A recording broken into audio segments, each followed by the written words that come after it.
when you sin over time will take over your life. This is why he uses the imagery of fully grown. Just like a child will not stay an infant, sin will not stay small in your life. James chapter 1, verses 14 and 15 read this way.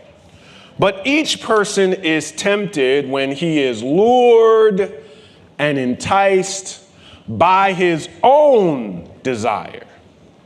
Then desire, when it is conceived, gives birth to sin. And sin, when it's fully grown, brings forth death.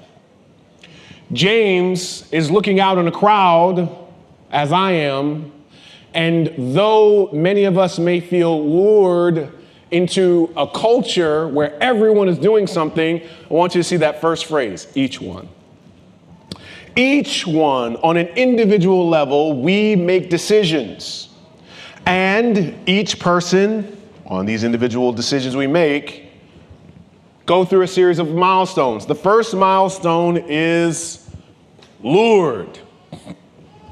The Greek word there means carried away, drawn away, dragged away. If you were taking notes, I would say that this first milestone is attention. The first part of temptation is to get your attention. That's when it says drawn, lured, you have started to pay attention to something. The fish pays attention to the bait. Amen? You're in a jewelry store.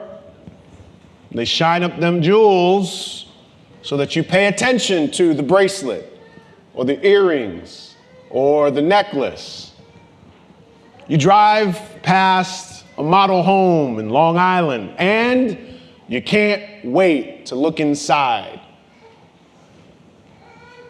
Or you're at an automobile dealership and you look and you see these beautiful shined up cars. They're all trying to get your attention. Now, we know good and well that looking at a car is different than stealing a car. Amen? Do we know that? We know that looking at a home is different than breaking in a home. Don't we know that? Amen. We know that. We know that looking at jewelry and breaking into a jewelry store are two different things. Are we aware of that? So the first thing before you break boundaries is it gets your attention. So we should pay attention to what we're paying attention to. Huh?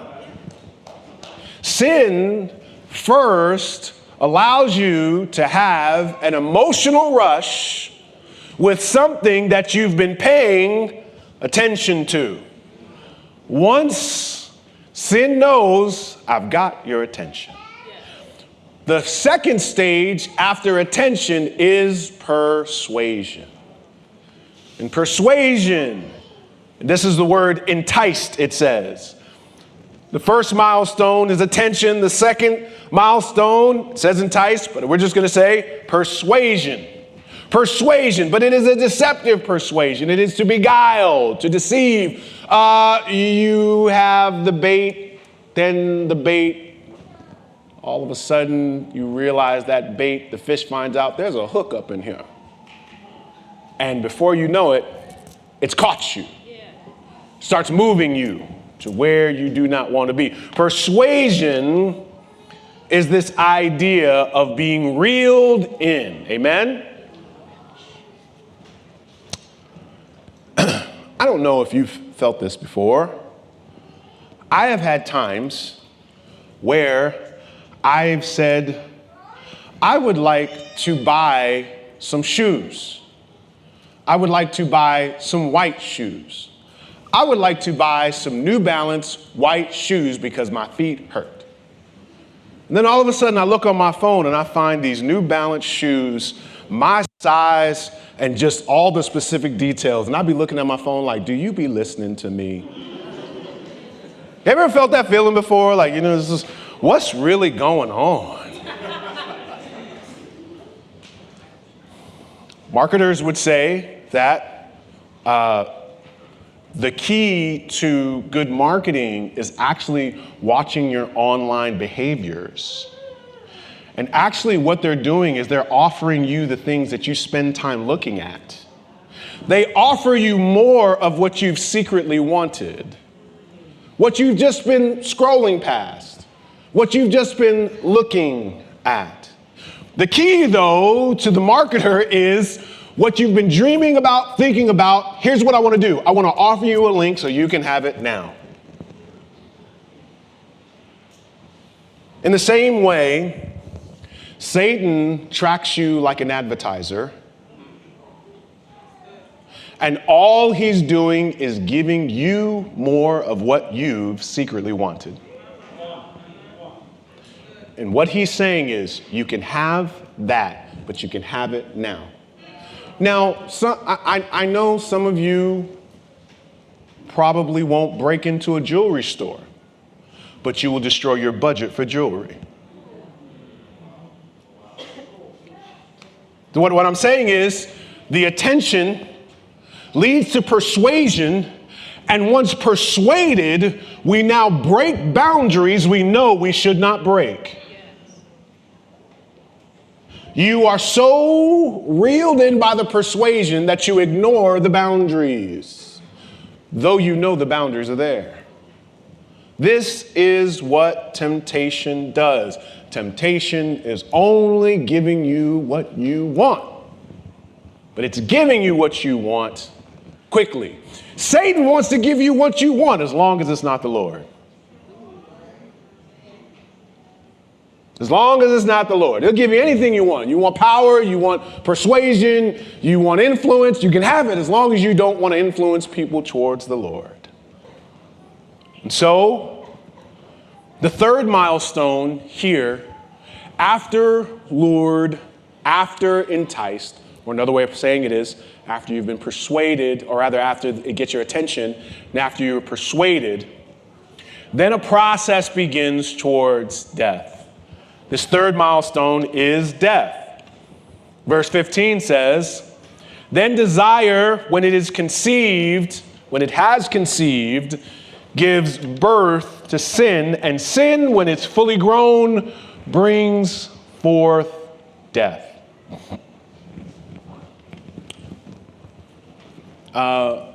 James has been using the analogy of this idea of lured, enticed, like fish, hunting even. These hunting analogies have now moved into another analogy, and he gives the analogy of birth. He says there's a conception and then there's a birth. And what he's really trying to get at is, just as babies don't just happen. Babies have to be conceived, and then after conception, after a long process, a baby actually then comes. That's what he's trying to get at. So, sin and sin patterns have this process. They take time through a series of choices. But he says that when you sin over time will take over your life. This is why he uses the imagery of fully grown.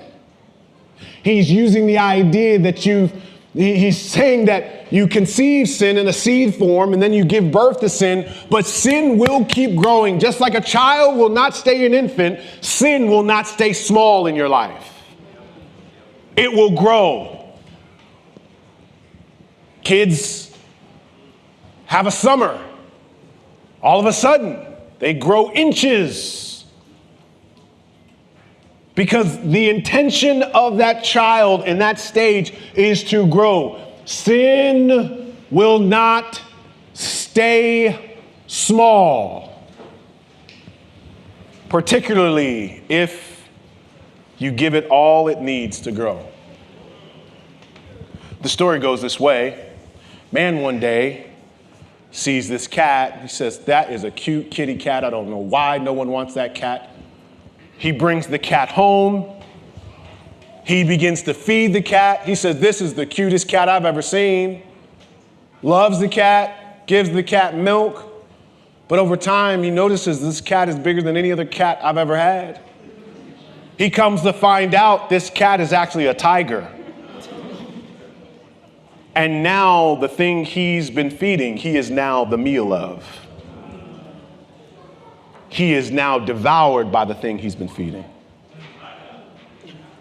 And that is sin's aim.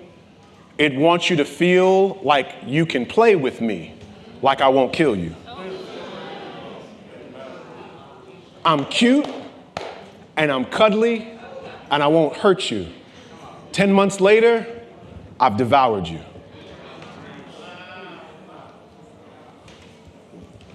If you play with sin, you're playing with a murderer. You're playing with a killer.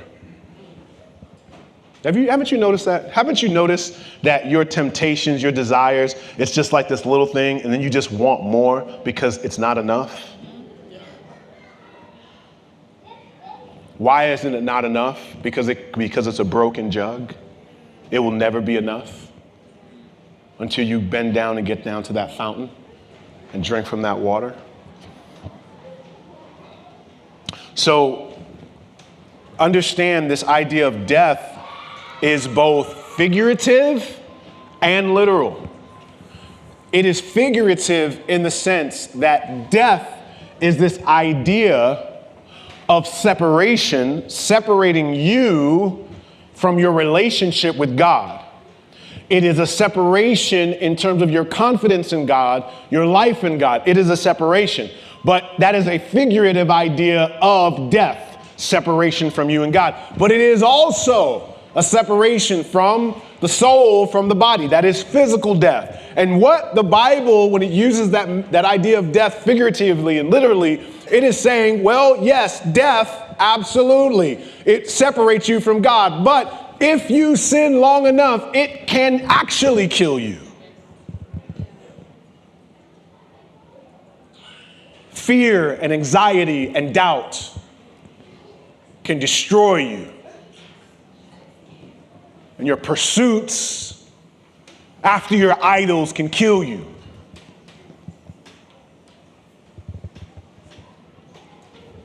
And even if it doesn't take your life physically, the Bible talks about having a life that's full. Not just a life that's breathing, a life that's full. Yes. A full life is a life with Christ. An abundant life. And so this is what Moses says to the people in Deuteronomy 11. See, I am setting before you today, as he gave them the law, a blessing and a curse.